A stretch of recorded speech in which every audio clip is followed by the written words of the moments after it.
My name is James and I run the Almeida Initiative. For the last 10 years, I have been getting Christians and Muslims together over food for friendly and also honest conversations. Last year, I was in a hot tub and I met this one guy who was like a super successful dog YouTuber, and he told me I need to spend more time directly addressing my audience. So this is my attempt to do that. Every year, the public conversation about Christianity and Islam seems to get more and more toxic. I have things to say about that which I think are helpful. Maybe you'll agree with me, maybe you'll hate everything I have to say. Either way, please leave a comment and subscribe. There's not enough time in the world to address every single bad idea out there. But I want to start with the two main ditches I see people falling into, these two major wrong attitudes about Islam. The first one is that this idea that every Muslim is coming to get me.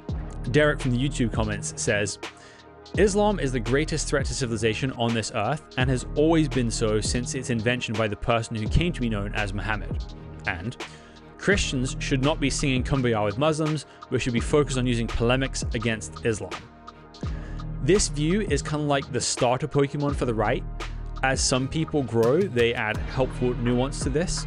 Other people just kind of like double down and become more ridiculous. This would have been a very reasonable view to hold if you were like living in the late Byzantine Empire or like medieval Poland, but I actually don't think it's a very good way of explaining the world we live in today for a number of reasons that I will get into in much more detail in future videos. This doesn't mean I'm blind to some of the dark neighborhoods of the Islamic world. People like the Taliban, shady organizations like the Muslim Brotherhood, Islamists like Hamas do pose a genuine threat to global peace and security, and we do have to take them seriously.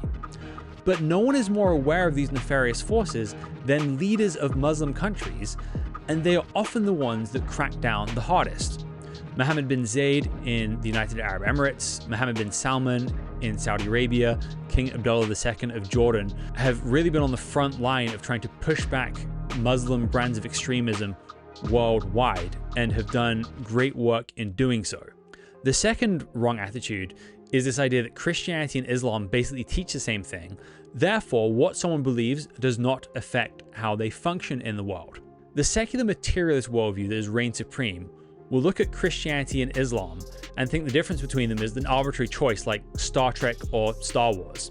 Pick your fantasy, enjoy it, and just make sure you show up to work on Monday on time. Although many people claim to believe this, almost no one actually functions this way, as there are too many inconvenient things you have to ignore about Christianity, Islam, the world, and reality to make this happen. And the amount of pretending it takes to maintain this illusion is unsustainable, and as nice as it sounds, it's actually a massive barrier to true understanding and to forming friendships to cross the boundaries of religion and culture. I had one friend who would always tell me that Osama bin Laden is to Islam what Hitler was to Christianity. I completely disagree with that analogy on a number of levels and for a number of reasons. But I at least thought that my friend had a positive disposition towards Muslims, which gave me no hesitation inviting them to join me for dinner at the house of a Saudi friend. As we're all sitting down for dinner, the first question she asks is, "So, what did you guys think of 9/11? I was mortified, but thankfully my Saudi friends answered graciously, not taking offense at the question. But that encounter taught me that up until that point, this friend was not saying what she actually thought.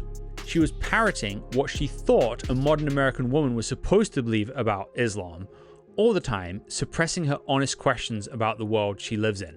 If you take an honest look at your life, you will realize that your friends are people you can be honest with, who you can be yourself around. If you are constantly having to police what you say around someone, that person isn't really your friend. Not in any meaningful sense. There are a great many factors in today's cultural zeitgeist that make it difficult for people from different worldviews to be honest with each other.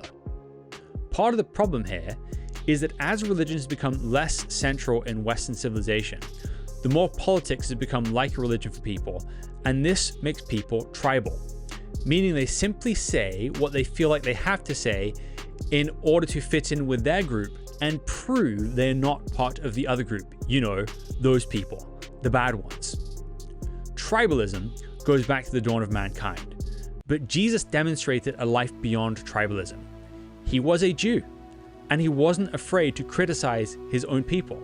The Jews at the time of Jesus hated the Romans more than anyone, and Jesus had no problem celebrating the actions of individual Romans.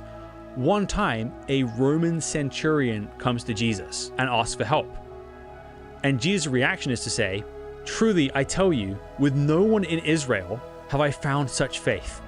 I tell you, many will come from east and west and recline at table with Abraham, Isaac, and Jacob in the kingdom of heaven." I can promise you that Jesus saying that in his time and place was popular with exactly no one. This is why Jesus tells us, first, take the log out of your own eye, and then you will see clearly to take the speck out of your brother's eye. Seeing problems in the world doesn't start with the other group. It starts with us. This means, as a Christian, we should always seek to be on the side of truth, especially when that truth is inconvenient for us. That means when we see something bad in the Muslim world, we shouldn't be afraid to criticize it. But it also means when we see good in the Muslim world, we should give credit where credit is due. So, how do those of us outside the Muslim world figure out who is dangerous and who we can have genuine friendships with? Do we get this from the news? Do we let Islam tell us? Or is it something else? This is part of what we're going to explore in this series, so come back next week to continue the conversation.